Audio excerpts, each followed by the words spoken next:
Tonight, the stars of Jesus Christ Superstar back together for the first time.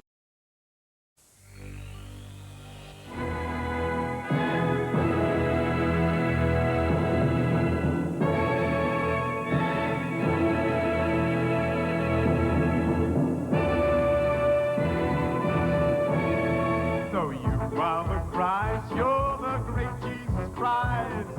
Every time I look at you, I don't understand.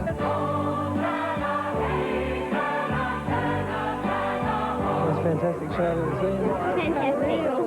Common crowd. Judas was wonderful. And Jesus Christ too, of course.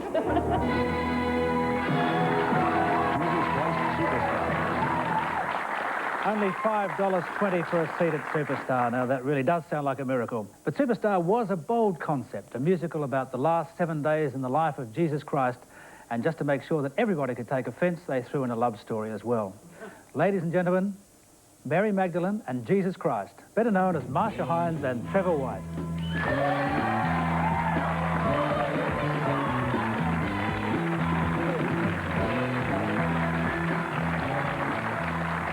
Well, Trevor, we better start with the son of the boss's son. Thank you very much.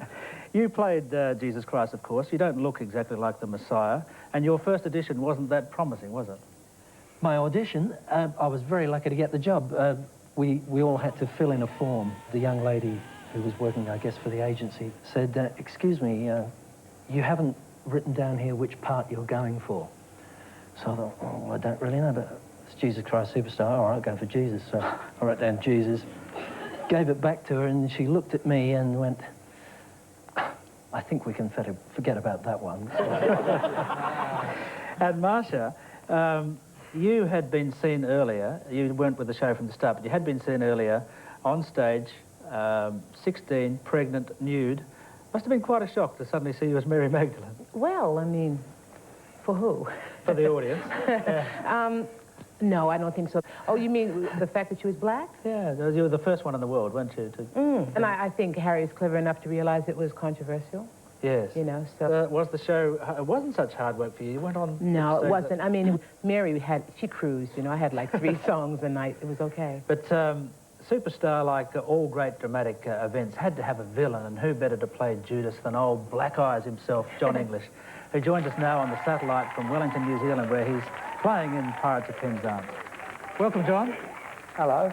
Hello, Marsh. Hello, Trev. Hey! How are you, lad? Can you I'm in see the him? Prime Minister's seat here. Oh, Really? Nothing's changed. That's what they did. John, the Last Supper, I think one night almost came unstuck for you, or certainly there was an extraordinary event. Yeah, Trevor was there. The table used to come down, and it would slowly reveal us all in the Salvador Dali Last Supper pose. Just at that quiet point, somebody in the audience farted really loudly. And we were in a pose. We're in this Dali-esque. Trevor had to sing, and he actually managed to sing too. Then the whole table would rise in the air, and I was laughing so hard I couldn't sing. And he was too, and afterwards I came off and apologised to the stage manager, who said it was the most dramatic piece of theatre I've ever seen in my life. For all these years, I thought it was you. Yeah, lots of fun memories, and ultimately the cast of Superstar became a sort of who's who of Australian showbiz. Among the big names were Stevie Wright of Easy Beats fame, who played the Apostle Simon. 2 other young apostles went on to huge international success as the duet Air Supply. And there were many others. Among the cast were John Paul Young and Tommy Dysart, who were priests, and Rory O'Donoghue, who played Peter. Please welcome them now.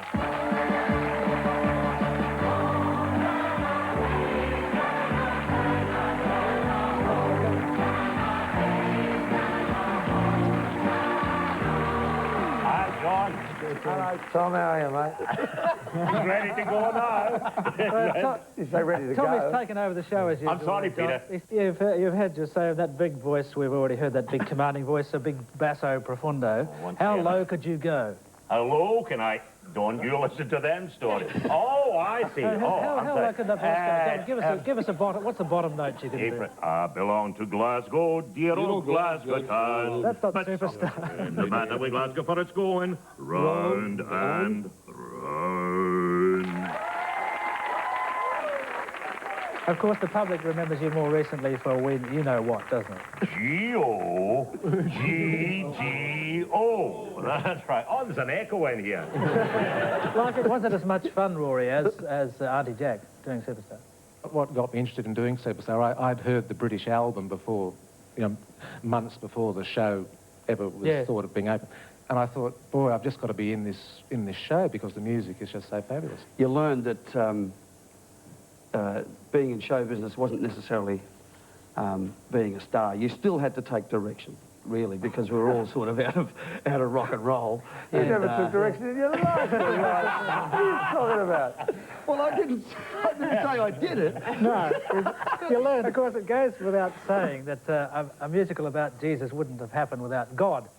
And who am I talking about? Of course, I'm talking about Harry M. Miller, the entrepreneur who could sell oil to Kuwait. Marcia, what's so special about Harry? Well, I think, personally, if you don't cross him, you're fine.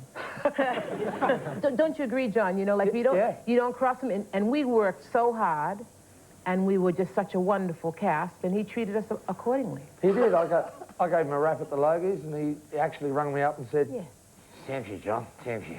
And I couldn't believe it. It was like, Don't cross him, mate. No. Marcia, an extraordinary man, I think you'll agree. Yes, I'd say one of the most influential people in my life, because, I mean, he brought me to Australia to do hair. Yes. And then that was the beginning, you know, and then I did Superstar, and on it went. Perhaps once in a lifetime there comes an entertainment phenomenon, a show that gets to the heart of all people, really moves them. Jesus Christ Superstar is such a show, and I think it's important that you see it with your children.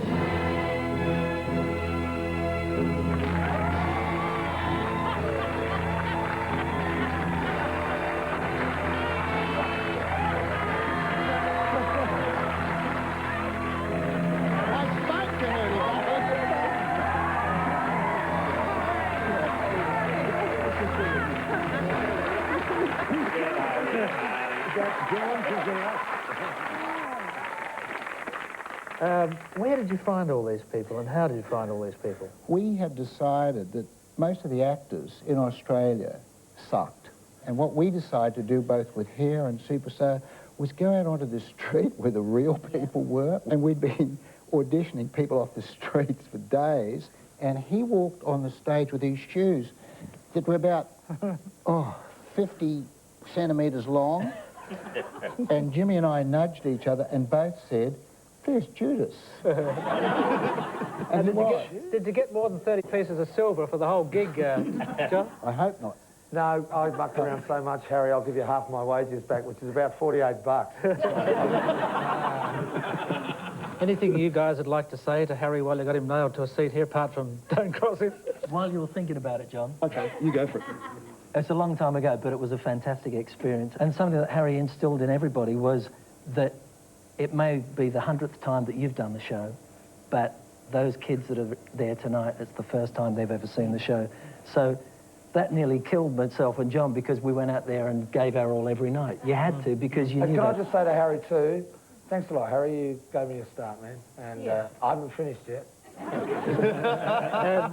and Harry, the big question to you is, would you do it all again, Superstar? Well, I'm doing it all again. In fact, we're just today, we've confirmed that we open yet another version of Jesus Christ Superstar in Singapore on the 12th of March 1998. Well, there you go. A little scoop for us. Ladies and gentlemen, please thank Harry and his disciples.